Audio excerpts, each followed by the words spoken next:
And now we're recording. Awesome. Hello, everybody. Thank you for joining. Today is what we call a community tea time.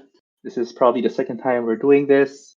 Let me give a quick introduction on what this is all about and the overall process for this tea time. So some ground. Let's do a little bit of check. Can everybody hear me? Well, can you please comment on the community events page if you can hear me? I'm just making sure that the audio is good. Okay, thanks, Kat. Awesome. Okay, and if you have any questions that you want to ask Ignatius as we go along the tea time, please feel free to just put them in the community events text channel. And we will go through some initial intros and initial questions at the start of the call, and then most probably towards the 30-minute mark, we'll start asking questions. Community tea time is supposed to be a place where we invite the product team, engineering team, etc., to come and show some wins and give a sneak peek of what's actually happening behind the curtain, and we are able to share what's happening and updates to the community so that we can bring you along the journey. And we're very excited to do this across all our other squads. We are starting today with Ignatius, who is our tech lead for our tokens and primitives team within the company. And every week or so, we'll also bring other team members from other teams so that you can have a sneak peek of what they're doing as well. Now, without further ado, let me introduce Ignatius. So as I mentioned, he is our tech lead for the tokens and primitives team. He has been very much integral to the build of Immutable X across all our tech. So we're very excited to have him here. He can definitely talk about a lot of the technical side, how we're thinking about approaching the architecture/features that we're building, especially for the tokens, as well as the primitives that we're building within Immutable X. And without further ado, let me pass on the mic to Ignatius so that he can make an introduction himself, as well as his squads and their respective missions. On to you, Ignatius. Hello. You guys can hear me, right? You're coming in a little off. Can you either put your mic nearer, something like that? Yeah. Yes, that's better. Yep. Okay, well, thank you for having me, Nigel. And also just want to thank everyone for turning up. I know it's early for some and also late for others. So yeah, as Nigel said, my name is Ignatius, and maybe a bit of a background, but I've been in the crypto space since roughly end of 2017. So for those of you who were around at that time, that was the big crypto bull run, and have pretty much worked on both layer one, specifically like POS and DPoS chains. Their early inception, as well as building applications on top of them, and also layer two systems, both previously before my time in Immutable X, but also during my time here. So yeah, I'm the current tech lead for Immutable X's protocol team. And maybe just briefly, like, what do I do in the team? Well, I'm looking after the technical direction and architecture of Immutable X's protocol. So what that includes is basically the IMX token, the NFT infrastructure, the trading primitives on StarkX, but also, and I'll be referring back frequently to this later, is our upcoming StarkNet zero knowledge rollup platform move to that. So the team again is called the Immutable X Protocol team, but that is basically an umbrella which constitutes of both the token and the primitive team. And essentially the team mission for each and every one of those is, so for the token, we're essentially, building out the token economic infrastructure to, essentially add value, liquidity, and utility to the IMX token. One small note here is that there will be some overlap with the primitives team moving forward, so do keep that in mind. And really, like, this team is there to position the IMX token as, this main value driver, not only the Immutable X ecosystem, but also, the general wider NFT ecosystem. And the goal is really to create these like positive feedback loops back into the token, right? So one such loop is, and this is again just a high level abstract, I guess, like workflow, right, for positive feedback loop. But essentially, You can think of it as like having the IMX token, adding incentives, right, to NFT minting and trading primitives, which then feeds back revenue back into the IMX token, right? So that's one such example of a positive loop, right? Another is basically having the IMX token add value to protocol utility, and then the growth that is driven by the utility is added back to the token, right? So that's another example of a positive feedback loop. So the tokens is basically facilitating the creation and the sustenance of these loops, right? So that's the tokens, the primitives. So this is a newly stood up team by Immutable X, and it's there to solely focus on building new and better NFT infrastructure and trading primitives, which specifically leverages StarkNet. So we'll basically take on the challenge of building some of the very first base layer primitives and contract standards on layer 2. So definitely some very exciting stuff there. And yeah, I guess as I mentioned before, like you probably realize that there may be some overlap between tokens and primitives, uh, both of their missions, and rightly so. I guess hence why they both fall under the wider Immutable X protocol team. So hopefully that gives you guys a bit of an insight into those two teams. Actually, Ignatius, for people who might not know, I know I'm not super technical enough. When you say primitives, what exactly do you mean? Yeah, so that's a great question. So when I think of primitives, I think of the base building blocks for, let's say, decentralized applications. So I think the best way to explain it is by an example. Let's say token standards, right? So ERC20, ERC721, let's say the metadata standards for 721 NFTs, right? Other examples are like asset bridges, right? What is the standard to basically, like bring your token from a layer 1 to a layer 2 system, right? Um, what else? Let's say royalties, right? What is the general standard to, let's say, apply royalties for NFTs, right? But at the same time, maybe enforce it as well, right? So essentially, the little building blocks that by themselves, they're not applications or considered Web3 dApps, but rather they're like the Lego blocks to build a more complicated, bigger Web3 dApp ecosystem or application. Awesome. Yeah, thanks for explaining that. Cool. No worries. So yeah, so now that you've given us like the mission and lowdown for each of the teams, could you give us like a sample or make things concrete? What exactly has the teams been doing, the tokens and the primitives team? For example, wins and key takeaways of each team. Yeah, definitely. So both teams are relatively new.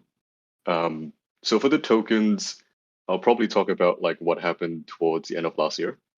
So some of the things that we released were, one was ERC20 based primitives.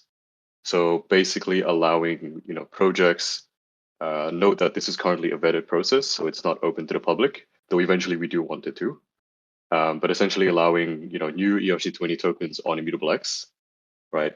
On top of that, allowing them to basically deposit from layer 1 to layer 2, but at the same time withdraw it from layer 2 to layer 1, and also just facilitate the general transfers of ERC20s. So all the three things I mentioned, deposits, withdrawals, transfers, are basically, they all fall under the base primitives for ERC20 tokens. So that was one. The other thing was burning. So we also released a feature which allowed people to burn their ERC20 tokens. So that essentially means on layer 2 is putting it into a situation where it's completely inaccessible to anyone, including us as an operator. That was the second one. Let's see what else. So we also had the airdrop and the claiming rewards. So for those of you who participated in that, you guys were able to claim like IMX token or USDC, depending on the location where you claimed those rewards, where you were basically. And we adopted like a reverse airdrop model in that case, which for those of you who are familiar with like the early airdrop mechanisms, it's like the reverse of it, where rather than like operators and dApps themselves sending off tokens, you're basically asking users to claim what they're allowed to claim. So that was essentially under the airdrop and claiming rewards. I think there are a few Medium articles out there to explain, what like to go a bit more into depth about how you actually could claim those rewards and all of that. So I'll leave that off for now. But essentially, this team is growing very rapidly at the moment, and there's multiple ongoing streams as we speak right now. So that was the tokens. The primitives is even newer. So this was again a newly stood up team only this quarter, right? So what are some things I guess we're doing right now is where we've got this ongoing upskilling plan within the team.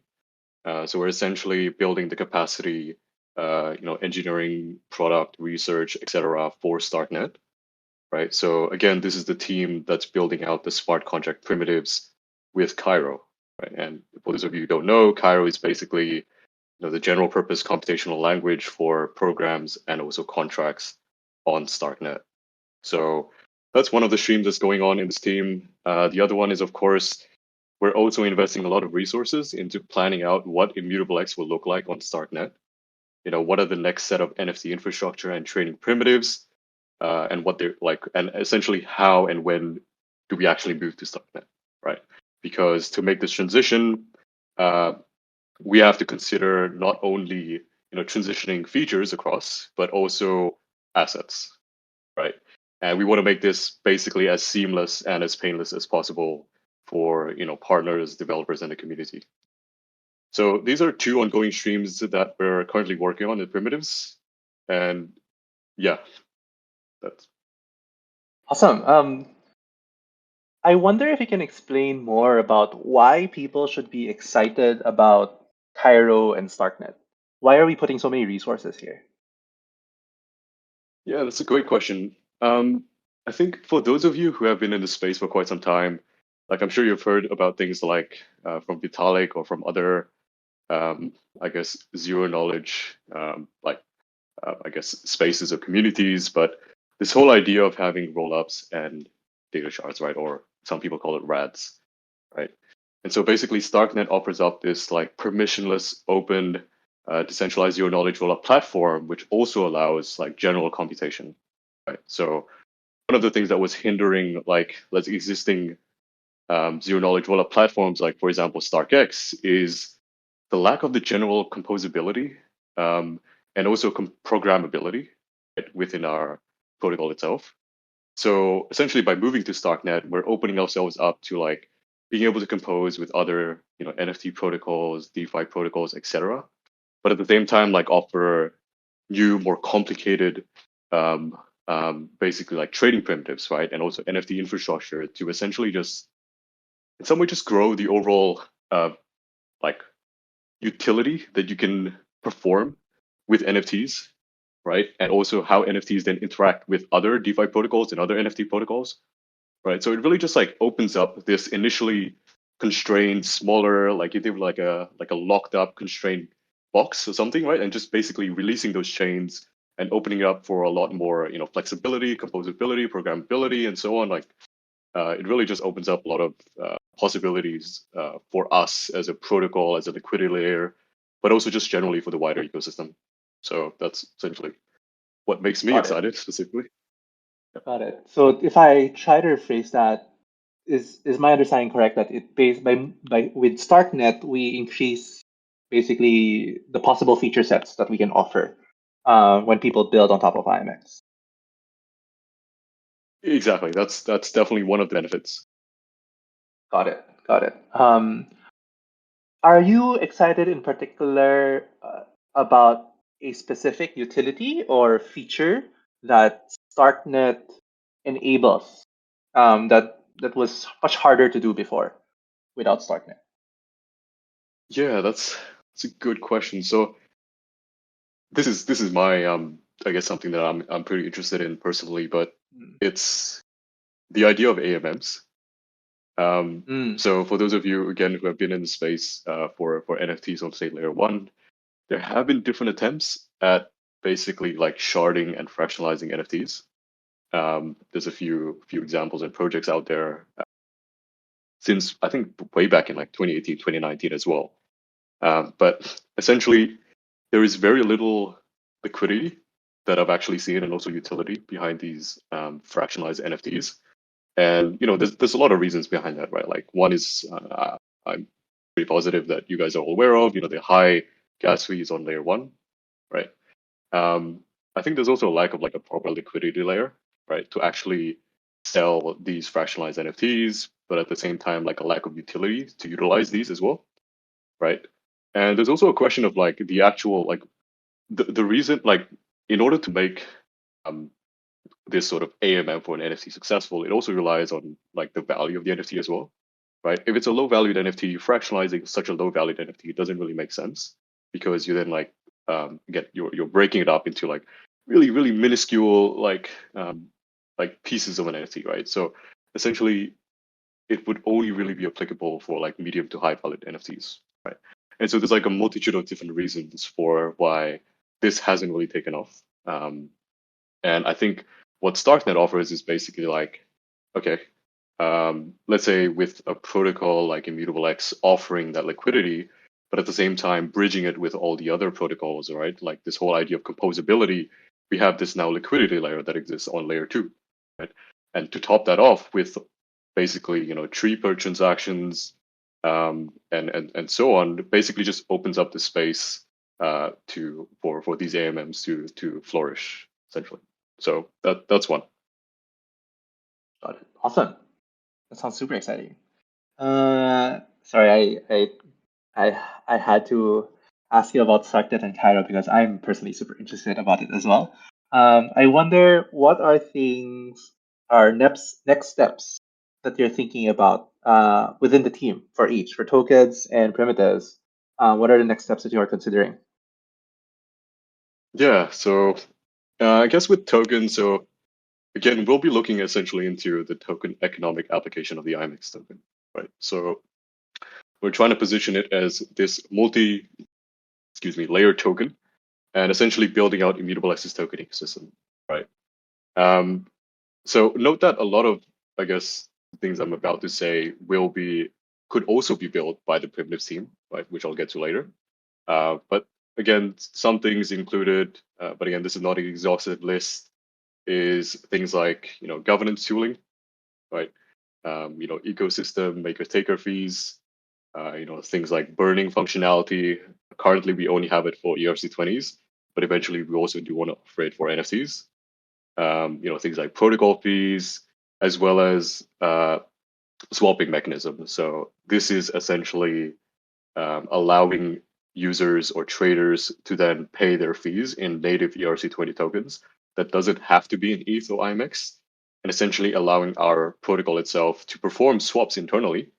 So you can essentially use the IMX token as sort of this intermediary connector token, which then gets redistributed afterwards. So those are some of the near future items that we're looking into. The sort of ones after that are things like staking. So this basically funnels all of the fees that we collected back to the community as well, right?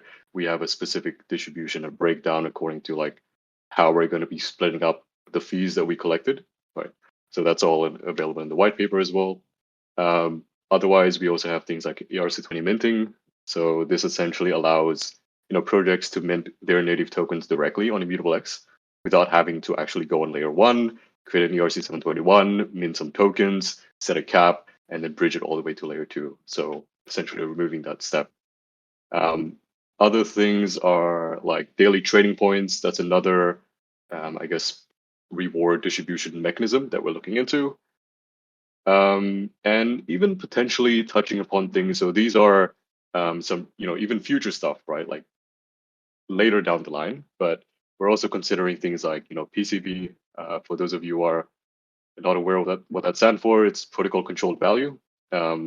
It's basically one of the core concepts that have been like brought forward with this new DeFi 2.0 movement. So a lot of interesting stuff there. We're also considering things like treasuries and a few other stuff as well. So that's the token side. The primitives. Let's see. So essentially, again, we're building our Cairo capacity at the moment and investing a lot of our current resources into what Immutable X will look like on StarkNet, right? And also like how we easily transition both users and assets into StarkNet. So that's definitely one of the ongoing streams. Some basically future stuff we're looking into is some of the first like layer 2 building blocks for NFTs.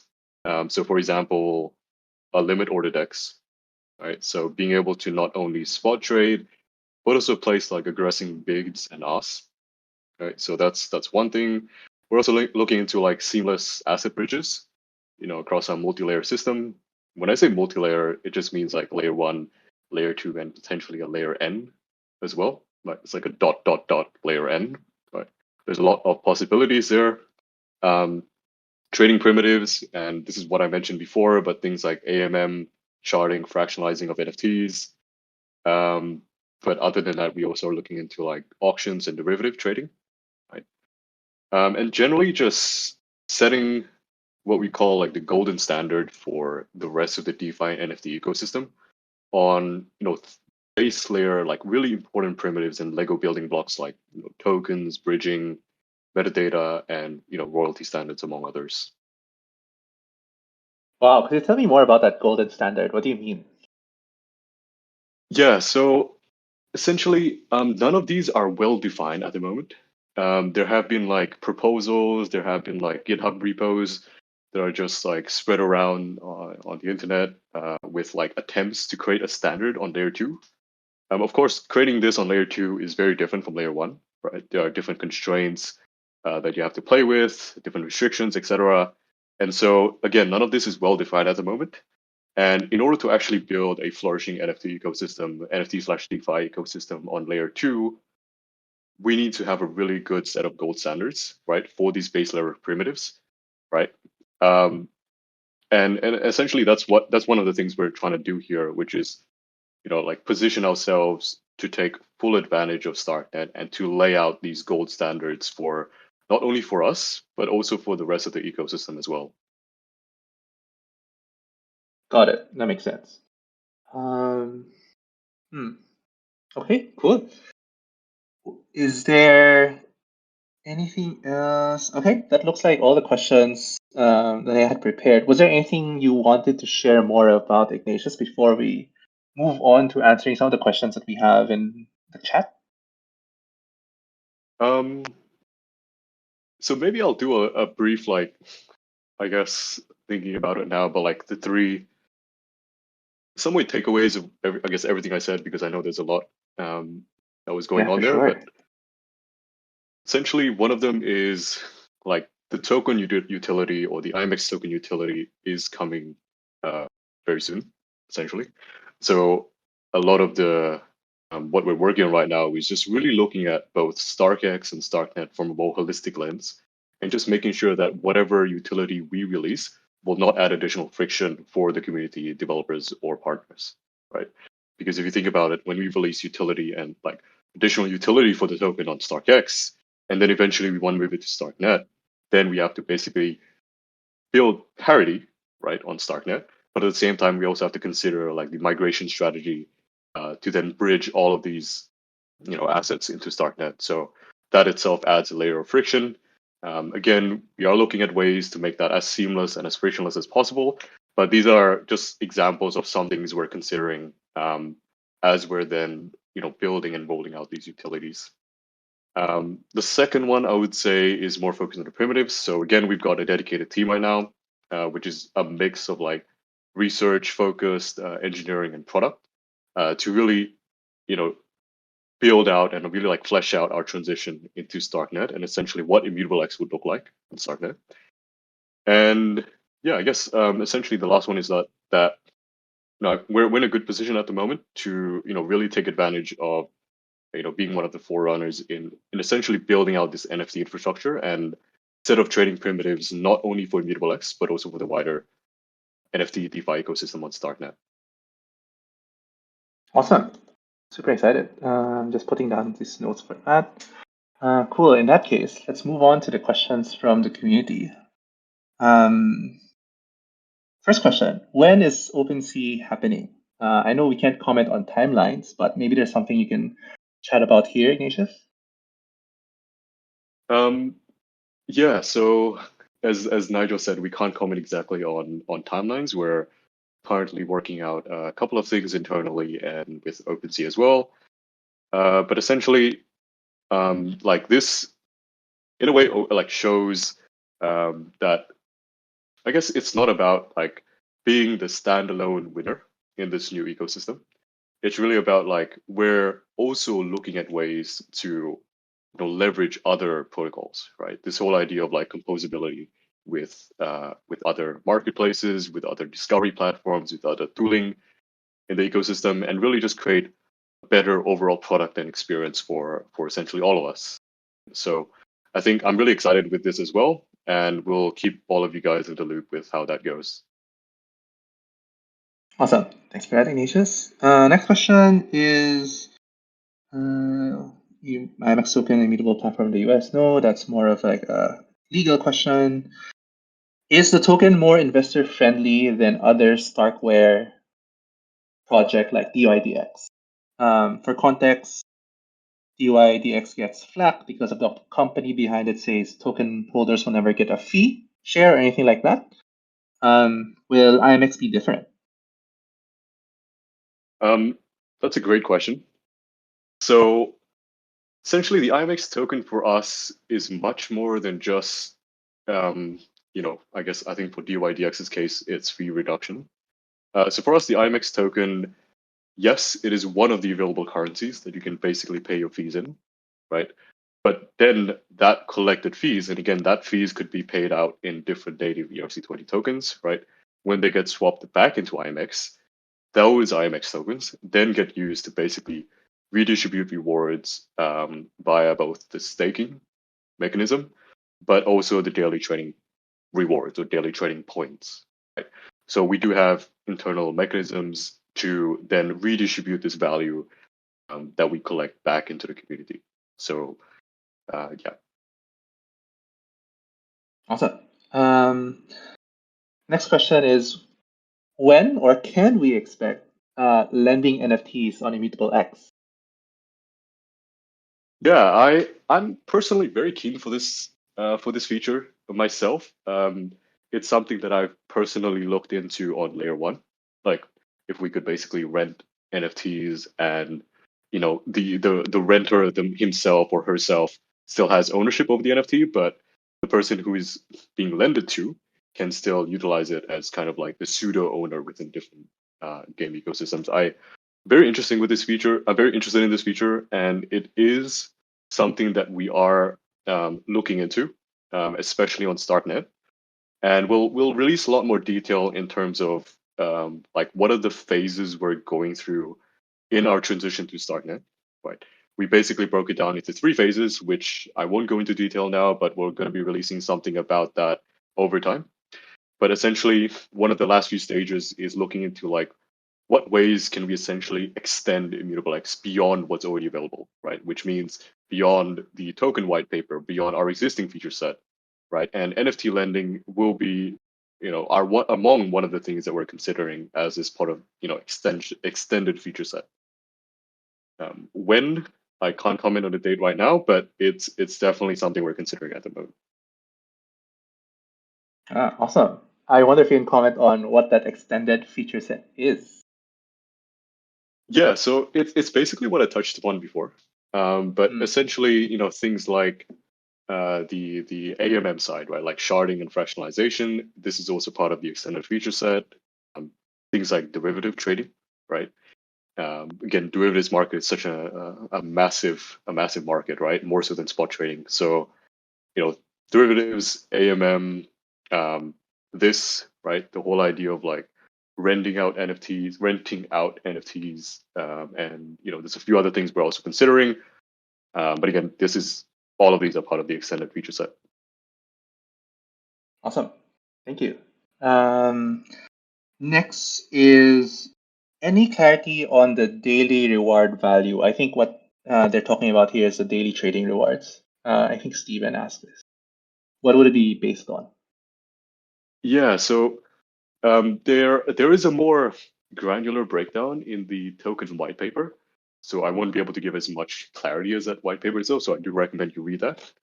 But essentially, it's to reward good behaviors on the platform, right? Which means the more, let's say, value and liquidity that you contribute to our ecosystem or our protocol, the more you will basically be rewarded, right? So whatever contributions you make, pro rata, that reward of, well, let's say whatever fee we collect, right, will be distributed pro rata to how much you contribute in terms of value and liquidity to the protocol. Now, exactly what constitutes as these good behaviors, the white paper would probably be best to break that down for you. Awesome. Next one is, I guess the question here is, will the users who have made transactions in 2021 be rewarded? So I guess it's the mechanics of the daily trading rewards when we implement it. Yeah, that's an interesting question. I'm actually glad you brought that up. I would just say for now, like, this is something we can consider. None of this is this itself is not, I guess, set in stone with what we have planned, but it could be one of the things we consider, and I'll probably just leave it at that for now. So, yeah. Awesome. The next one is asked by Rockus, 2112. Are you striving to be Steam 3.0 or what? So I would when I think of Immutable X on StarkNet, I would like, of course, game mechanics, game ecosystems will be one of the, like, let's say, content originators, one of the types of platforms we integrate with. But I think of Immutable X as kind of like offering like the base layer primitives, and also standards to then allow these NFT ecosystems or these GameFi ecosystems, these metaverses to really flourish and build their own token economics, right? So I kind of think of us as kind of like the layer below that. You can call it the liquidity layer, you can call it the infrastructure layer, but essentially we're here to facilitate the growth of all of these other token economic system, right? So yeah, I'll probably leave it at that. Cool. The next one was OpenSea. You already touched on that. Not really sure what the question here is from Parham. Not so. What is the philosophy behind naming your project Ignatius Widjaja? So Ignatius is the name of our tech lead who is talking to us right now. If you want to specify or clarify that question, that'd be great. From Theo Deck, his question was, can I ask when it would be possible to use Immutable X Marketplace on iPad or mobile? Can you comment on that, Ignatius? Ooh, I'm probably not in the best position to comment on that. We do have a marketplace team who is probably in a better position to answer that. So we can definitely get back to you on that with some more rough guidelines on when. Great point. The marketplace team will have their own tea time in the coming few weeks, so I think you can ask that question again, Theodec, at that time. I don't think Ignatius can answer this question, but let me ask it anyway and see. Them Things Namin was asking, what's your take on the recent multiple NFT project rugs on IMX? Undocs teams are rugging IMX NFT communities. What? Okay. What do you mean by project rugs? Like, do you have an example of that, or was there a specific case for that? Them things. I mean, if you can share more examples, that'd be great. But I guess maybe you can share your general thoughts here, Ignatius. Like, I don't think it just applies to project rugs on IMX, but NFT project rugs in general. Do you have any thoughts there, or else we can just move on? Let's see. I think, well, let me put it this way. Like, how would you define project rug, Nigel? Just to maybe align on that first. Yeah, fair enough. And maybe the community can also share their thoughts, but it's when a project isn't able to push through with their promises, and unfortunately, they just fizzle out. So I have my opinions on this, but keen to hear what your opinion is as well, Ignatius. Yeah, I guess that's something I would say that everyone needs to be aware of. Whenever they get into like an NFT project or ecosystem, like I think one of the big things for me is like ever since I got into NFTs was like, what is the value driving this NFT project or NFT token itself, right? And there's no like one golden answer to this. Like, there's no one correct answer to this. You could basically argue things like, oh, it's the brand behind the token, right? Or let's say it's the liquidity, right? The sort of historical liquidity for this token, or let's say it's provenance, right? Mm-hmm. And so I think like really drilling down on making sure you fully understand, what actually the value behind this token is, making sure that I guess that they deliver on that value before, like I guess getting to a point where they end up rugging you and like they don't end up delivering on their promises as well. So I think like again, this is like an open, I would say an open topic of like, what is the true value behind an NFT? How do I then Mm-hmm. making sure I'm across that and so on as well. Yeah, agree. I think this is where the famous mantra of NFTs and crypto in general applies. Always do your own research. None of what we say is financial advice. The best that we can do is help educate people with best practices, and then help each other out. To be honest. Um, Yeah, yeah. Anyway, definitely. let's move on to the next question from Akram. What can developers expect in terms of changes to the technology? I noticed a few improvements on the API. Awesome. Thank you for noticing. What can we expect in the future in terms of what will be available for project creators and developers? Also, the onboarding system is very good now that it is self-serve, but it still seems a little complicated.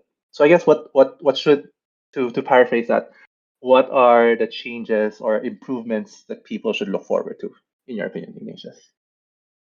Yeah, it's a great question. So the I would say the quality of our APIs, the more non-functional like the non-functional metrics behind our APIs will continue to improve over time, for sure.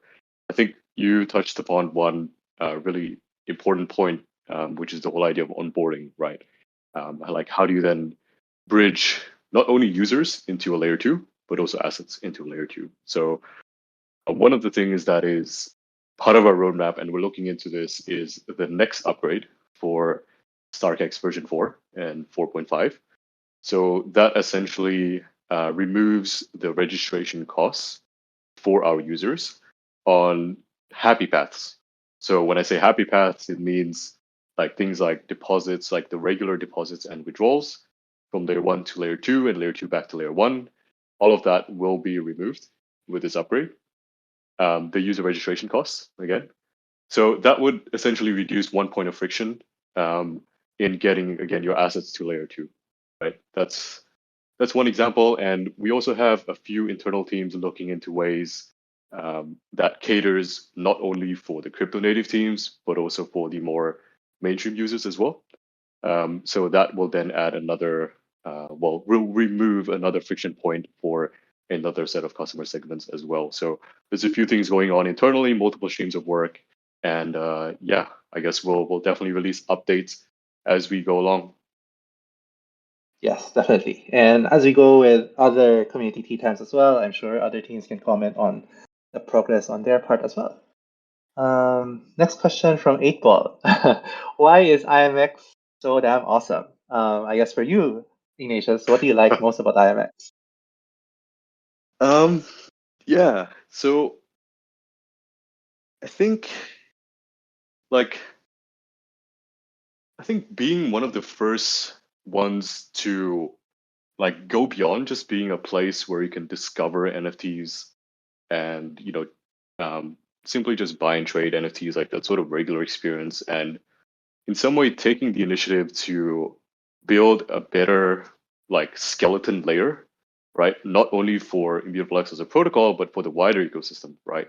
Like the tooling that we're looking into building, it's our like tools and utilities that could be applied to the broader ecosystem, right? So for example, the token standards, the metadata standards, the bridging standards, the AMM right? Again, these sort of concepts that, let's say, we're familiar with like DeFi protocols, but don't currently exist, or let's say exist in a very limited form.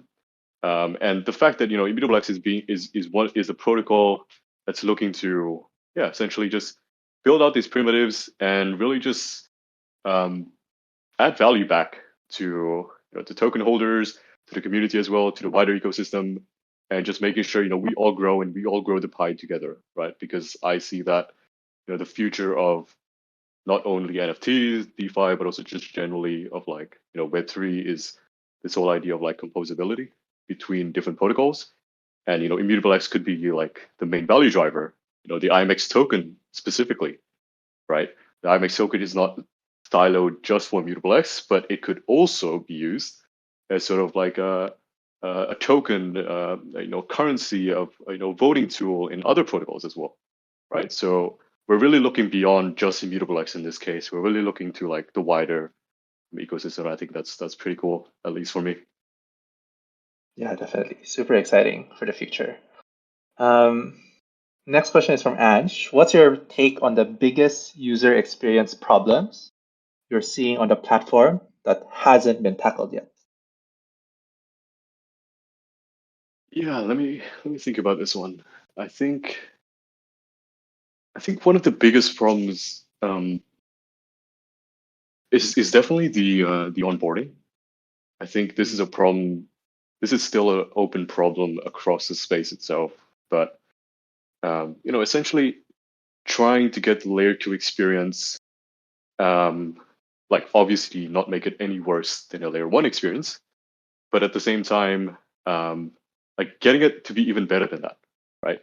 So if there's a way for us to abstract as much of the complexity and jargon for both layer 1 and layer 2, that would ideally be the best scenario, right? And I think that's still an open problem that we're exploring quite heavily in terms of like the storage of the keys, to making sure the security of the keys are well maintained, and all of these other factors, and also just reducing, I would say, friction points with onboarding of users, which is one of the things I mentioned before, to do with removing the registration costs for that, but also assets, right? So bridging assets from layer 1 to layer 2. But eventually, I do sort of see, as we onboard more and more projects to layer 2, the ecosystem itself on layer 2 will continue to develop till maybe at some point there's no reason to go back to layer 1, right? And so, yeah, I guess, yeah. So essentially, the onboarding is definitely an open problem that we're heavily looking into. Same, totally same. I agree. This is from Rokas. Let me try to understand his question. Can I sell, for example, an Illuvium token for the Ember Sword token or whatever that is, and then use that for an Ember Sword all within IMX platform? So I guess his question is, how is it in the roadmap, or how will it work for me to be able to transfer my value from one game to another, all within IMX? That's a good question. So again, the games have their own ecosystem, right? Like their own game mechanics, their own world building, etc., which is again outside of Immutable X, right? But the token economics itself, right? Like how they then design the token mechanics, etc., and how that integrates with the game mechanics is something the games will design as part of as part of their game. But like sort of the interchange. So this is where Immutable X really comes in, right? So as long as these games are able to create in some way, sort of like an exchange rate, right? Or let's say an agreement between the games, right? And this is something that Immutable X can then facilitate, so that we can allow the sort of interchange of tokens between games, right? So you can think of Immutable X as kind of like this connector, right, between these different games. So yeah, guess that hopefully answers your question. Awesome. Yeah, thank you very much. Yeah, sorry, just going through some of the questions to see which one is next. Here's from Craig the Plague. He is asking about ERC20 primitives and other projects having access to that. So I guess you mentioned ERC20. It's currently in a whitelisted program right now. Either when or what Mhm. are the challenges that we're looking into to make that available for everybody? Yeah, that's a good question as well. So I can't comment on the exact date, but ERC20 minting is definitely one of the things on our near roadmap, right? Um, the main thing here, I would say, is ERC20 minting, and this is my thoughts around it, but it's not just a siloed feature, right? With ERC20 minting, it opens up, I guess, the ability for games to then do a lot of things with their native token, right? And I guess the question we're then playing with is like, if we do release ERC20 minting, will it then facilitate the game mechanics or like the token economics that rely on this mechanism, right? And if the answer to that is like a no, or let's say partially, then there are things that we do need to consider in terms of like, well, not only for ourselves but also for the games themselves, right? If they're going to be shipping the sort of partially complete token economics, it doesn't really add a very good user experience. So this is one of the questions we're thinking of right now. Um, yeah, so I would say that would be the major question that we're playing with. Got it. Thank you. Next is from Buena Proteina. Hexabro. What do you think about Treasure.lol? And will this become a strong competitor in the future? Have you heard of Treasure.lol and what do you think about them, Ignatius? No, I haven't heard of it. What is that? Got it. I think it's so I have a website here. I've meant to read this as well. But to my understanding, it's kind of like bridging between metaverses. We will read about it and then we will get back to you. I still haven't had the time to go through my homework and reading. Cool. Next question is from Antonym.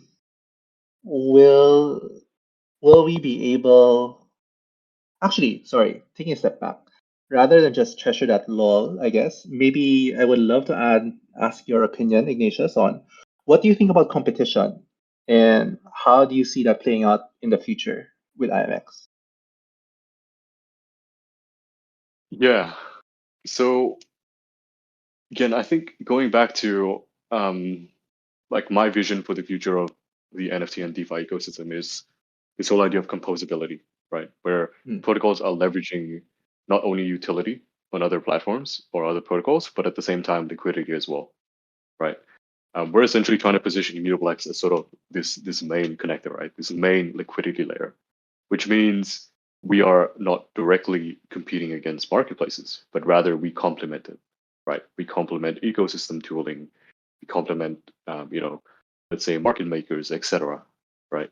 So essentially, we're trying to position ourselves as like again the sort of base layer, which then facilitates a lot of these other so-called like I guess competitors that we may have seen in the sort of NFT space itself. So I guess it's more about the positioning of Immutable X. And Hmm. again, like in the case where there does come another liquidity layer, there is always an opportunity for us to work, in conjunction and really just grow the overall pie of the space itself. Awesome. Thanks for commenting on that. Next question is from Antonym. I think this is with regard to StarkNet. Will we be able to transfer currency in between StarkNet projects without paying gas? I'm thinking about an exchange here. Yeah, so I guess the concept of gas, there might be another term for that on layer two, but the fee mechanics on StarkNet are still being looked into, is what I'll say. Um, Hmm. of course, like a lot of the transactions on StarkNet will be amortized depending on the size of these batches that are actually being rolled up on layer one, right? So I would say that as long as the overall liquidity and traffic on StarkNet grows as a whole, your proportion of whatever that transaction is will be amortized, and will basically be reduced smaller and smaller as more and more transactions get into it. So the fee mechanics, again, this is not just Immutable X, but the overall StarkNet ecosystem is still working it out. And yeah, we are happy to like maybe publish like an explainer article around that if you guys are interested, and just like really just open up like what does fees and the so-called gas equivalent on StarkNet will look like. Got it. Awesome. Next question is from Ange. I've heard that the place an NFT collection launches matters due to the image of legitimacy. Legitimacy is attached to ETH layer 1 rather than layer 2, despite all the scaling. Do you see this as an issue? Keen for just general thoughts. So the question of legitimacy, if I were to summarize that, yeah, I also think it's a good question. It's an interesting question, actually. I guess for me, like, it's like the question, like, if you were to ask yourself, where does the value of the NFT get derived from, right? Is it the fact that it's minted on layer 1, right? Is it the fact that you've got a record that you can then use like block explorers to then read that the NFT exists, right? Or is, let's say, minting it on layer 2 and then adding a commitment for the existence of that token or that NFT on layer 1 sufficient, right? So I think I think this sort of mindset of like legitimacy has to be on layer 1 will adapt, and this is my opinion, over time. And again, like the value of the NFT that has not really been set in stone yet will then also adapt to the sort of layer 2 ecosystem, right? So it becomes less of a I have to see it on layer 1, right? But instead of like okay, building on a layer 2, minting on a layer 2, with its commitment of its existence on layer 1 is sufficient, with the addition of like additional, let's say, characteristics to add value to the NFT, will be considered as well, right? And so that goes back to things like I said around, utility, labor, brand, etc. All these kind of things will also be considered to give legitimacy to this NFT. Right? Yeah, makes sense. Ange, if you want a follow-up to that, feel free to drop a note in the chat. Next, I think this is also a good question from Disco Nick. Is there anything fundamentally not possible in layer 2, but it is possible in layer 1? Or alternatively, is there anything in layer 2 that wouldn't be possible in layer 1? Sorry, Nigel, you cut off with the first part of the question. I missed the first part. Oh yeah, no problem. So the question was, is there a difference in functionality, I guess, between layer 2 and layer 1? Is there anything not possible in layer 2, but it is on layer 1? Or it's possible in layer 1, sorry, not possible in layer 1, but possible only in layer 2? Ooh, I like this question. So again, layer 1 and layer 2 plays by different constraints, right? Practical constraints. So the first question around what is possible on layer 1 but is not possible on layer 2, what I would say is theoretically anything that you could do on layer 1 in terms of, let's say, execution, right, with ETH1, the the old nomenclature around that, but you could theoretically do it on layer 2.